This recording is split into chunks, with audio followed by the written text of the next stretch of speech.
Hello, everyone. This video is a walkthrough of how to tab your ICD-10-CM manual. This video is going to use a few different things that I want to show you before we get started. The first thing I want to show you is my tabs. So I use these just little plastic tabs, and you can get them on Amazon. There's a link in the materials section of the syllabus to it might be this kind or a similar kind. You don't have to necessarily use this kind, but it does need to be an official plastic tab. It should not be like a Post-it note. It shouldn't be tape. You can't staple anything in here because that's not allowed on the national exam. So you need an official, real little plastic tab. And there's all different kinds you can get. So get whatever works for you. They do have some versions that are made specifically for the ICD-10 that have pre-printed labels, and you're welcome to get those. But if you do get those, you'll also want to get some blank tabs as well, because we do use these tabs periodically throughout the semester, and just whenever we find something in the manual that we want to be able to quickly identify as we're coding. So if you get the pre-printed ones, get blank ones too. Otherwise, the blank ones work great. And then you'll just need to have a pen that can write on these and doesn't smudge too terribly when you are using it, because otherwise then it's kind of useless if you just have a tab there and you don't know what it's for. So do make sure that you can write on your tab with your pen. And then I use highlighters, and you can definitely use highlighters as well.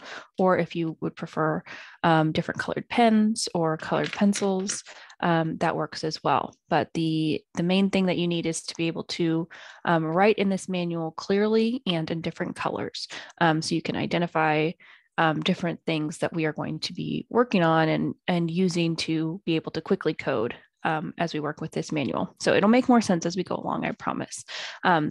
So you don't necessarily have to have highlighters, but that's what I use. So that's what I recommend. All right. And then the other thing that we need to talk about before we get into this is writing in your manuals. Yes, you have to write in your manuals. I know for a lot of people that causes anxiety to write in a book. You will not be able to effectively use this book if you are not writing in it. The great thing about the national exam is that you can have tons and tons and tons of handwritten notes. Anything you can write in this manual, you can use on the national exam. You cannot bring in notes. You cannot bring in extra pages or anything like that, any note cards. You can't tape anything or bring in anything that's been stapled into this manual, but anything you write on the pages is fair game for the national exam. So I would highly recommend that you move through any anxiety that you have about writing in a book. If you thought, well, maybe I'm going to pass this book on to somebody else, one, it would not be a negative for somebody else to have notes that someone else has written, as long as they're clear and they make sense and they're relevant, then absolutely that's a great resource. The other thing to keep in mind is this book is not going to be terribly useful after this year. Every single year, this manual is reprinted. You will need the current year's manual, if whether you're working as a coder or if you're preparing for the national exam. So there's not a lot of use for this book after this year. So just go ahead and write in it, okay? So a few things. You'll notice that I have tabs along the side here, and I have tabs here at the top. The tabs I put at the top are for things that I'm not going to use as frequently, but I still want to be able to quickly access them. The tabs here along the side are things that that you will definitely use every single time you're coding. So that's the difference here.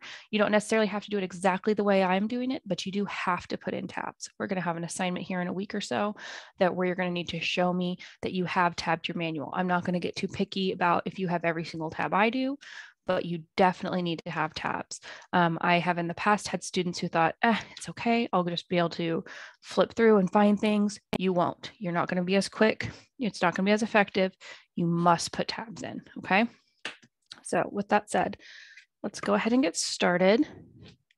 And if you'll forgive me, I will adjust the light as I go. Just to make it a little bit clearer, and I'll change the focus. So let me know if it's too shaky for you, and I'll try to make it smoother. We're not going to be able to get into every single section. We're not going to get into the details of each thing that we're tabbing.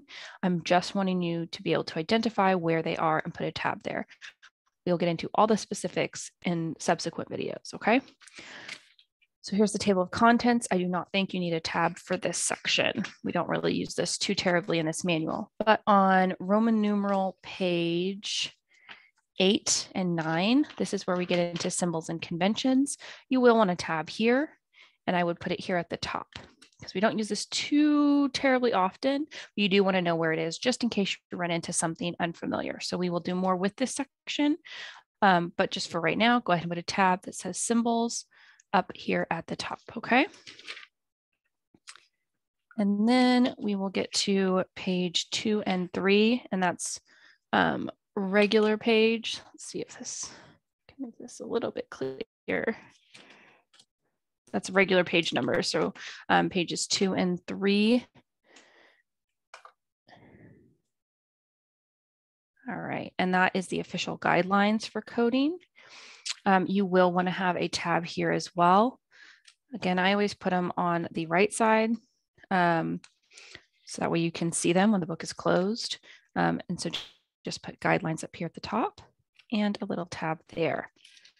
Then the next section we get to, and that's all of this red section is the guidelines. So it's a pretty big section. Next section we get to is page 55, and that is illustrations. You will want to tab this as well. This book is pretty famous for its illustrations, which are phenomenal, and we will use them and they will help you on the national exam. So you do need to have a tab there at the top, and that's page 55.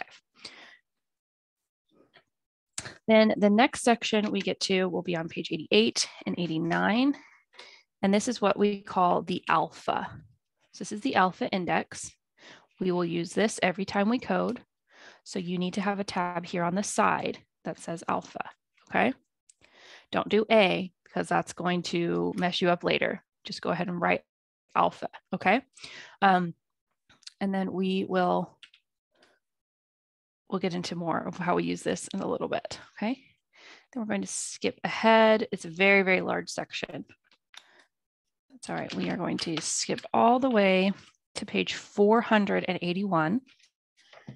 And this is when we get into the neoplasms table. So neoplasms means new growth. That's something to make a note of. Let me write it out for you in case this is hard to see. So let's see if you can see this. Okay. So this is what you're going to write on your tab, neoplasms, okay? And I would put that up here at the top. Don't worry about what it all means. Don't worry about what how you're going to use these sections. Just worry about where we find them. So I don't know if I said that, page number 481, okay? And then on 509 is drugs. That's a table of drugs and chemicals. And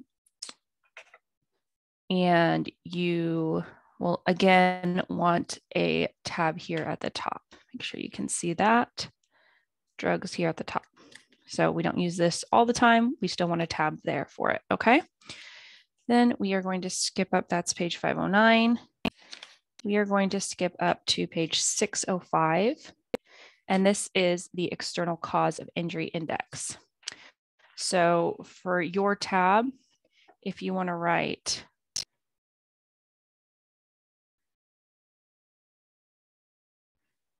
external causes, see if you can see that. External causes here at the top. That would be a great place to put your next tab, okay?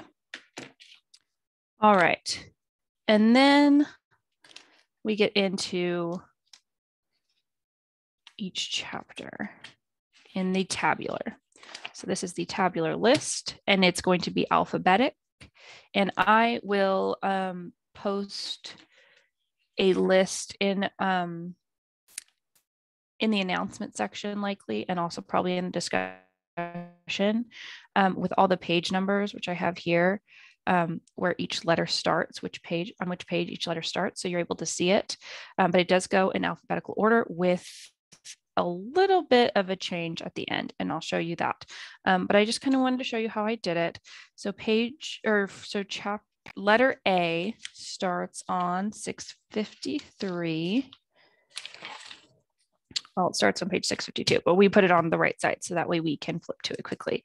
So I would just put your A here at the top, and you will see I've staggered it. Now it's not going to be with my tabs. I'm not able to have it staggered to where it goes from A to Z without any overlap, but I get about to like letter L or something, and then I have to start at the top again. Your tabs might differ, but it's most effective to be able to stagger it so you can at least see most of the letters going along the side. So I would just, as you're putting your tab in, put it in there.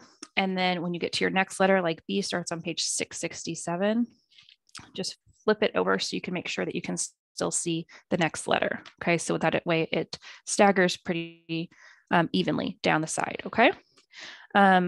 So I'm not going to go through each letter, but you can see the important thing to note is that the letter does not necessarily change as the chapter changes. So you see that there is a chapter,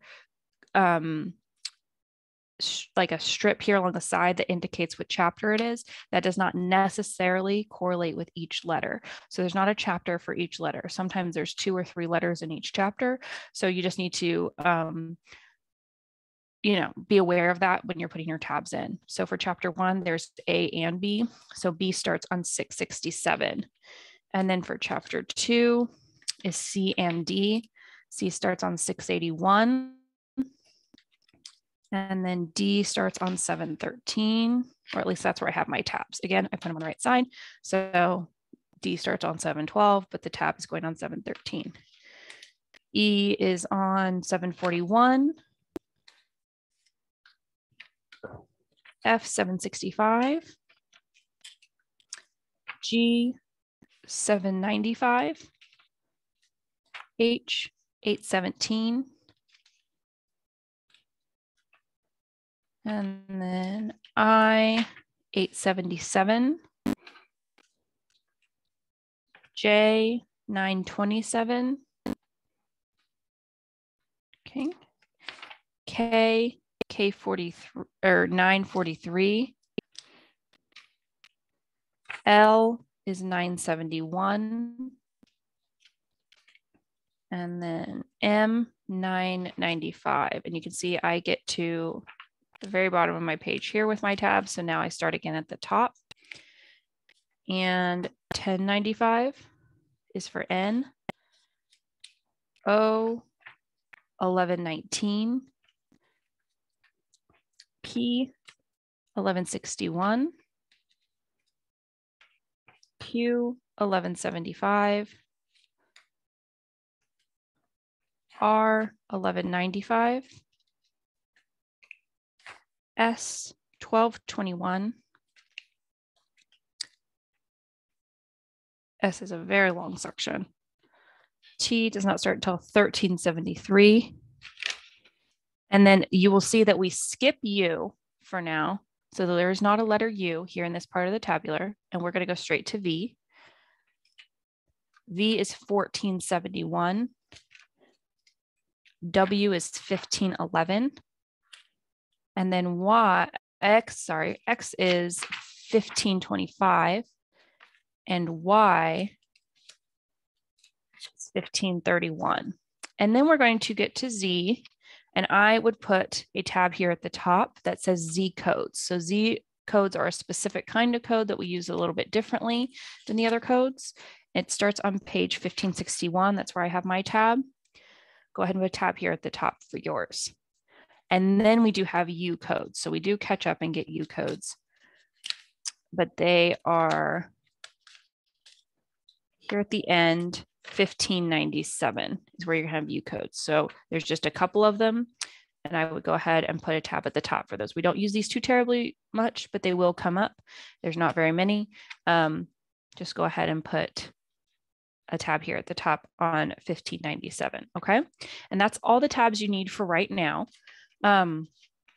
Again, for your assignment, I am not going to be too picky. You don't have to do it exactly the way I've done it. You do need to have tabs in here, at least for every letter and for the alpha. I would put all the ones that I've shown you here and maybe more, and we will add more as we go throughout the semester. But for this assignment, you at least need to have tabs for every letter and for the alpha. If you decide to do it along the side, great. If you would prefer it along the top, I don't think that's better, but you know, if it works for you, it works for you. But the main point is you do need to have those tabs in there, okay? We will get into more of the details about what all of those letters and sections mean and all the different chapters. We will get into those things. But for this video, I just want you to focus on getting these tabs in the right spots. And again, I will post this list. I don't know if you can see it too well now, with all the page numbers of where the letters start, if that's helpful for you. That's just where I put my tabs. So I will post that as well. And then make sure that you do this at least by the assignment due date. I think that's in Unit 3 or Module 3 rather, where you're going to need to post a picture of yourself holding your manual and a picture of the side or a picture of all of your tabs. So you at least need to have it done by then. I would do it much sooner, maybe today. Okay. If you have questions, post them in the discussion and we will address them. Okay. Thank you all. Have a great day.